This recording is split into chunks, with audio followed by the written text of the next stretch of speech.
Pour résoudre ce type d'équation, il faut toujours avoir en tête les priorités d'opération. La première que nous devons avoir en tête, c'est toujours les parenthèses. Il va falloir toujours éliminer les parenthèses en premier. Le but, c'est d'obtenir seulement deux nombres avec une opération dans le milieu avant de les éliminer.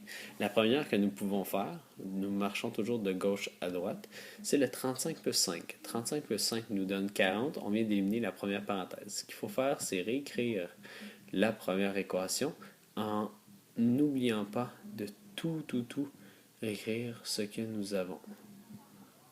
Et le égal à la fin qui est très important. Par la suite, nous avons une deuxième parenthèse à résoudre.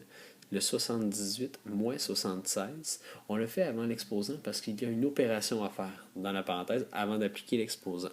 Donc 78 moins 76 est égal à 2.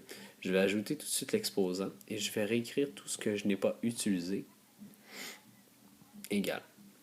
Par la suite, si je reviens à mes priorités d'opération, la première, c'est les parenthèses. Je viens de les éliminer. Par la suite, ça se trouve à être les exposants que je peux faire. Donc, les exposants, ou 2 exposants 2 me donnent 4, et je réécris encore les nombres ou les opérations que je n'ai pas utilisées.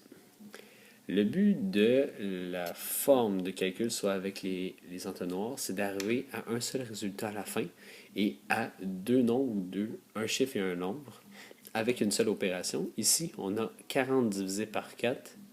On obtient à la toute fin 10 et nous pouvons encadrer notre réponse. Il est aussi possible d'écrire notre réponse du côté de l'égalité. Les deux formats de réponse sont acceptés.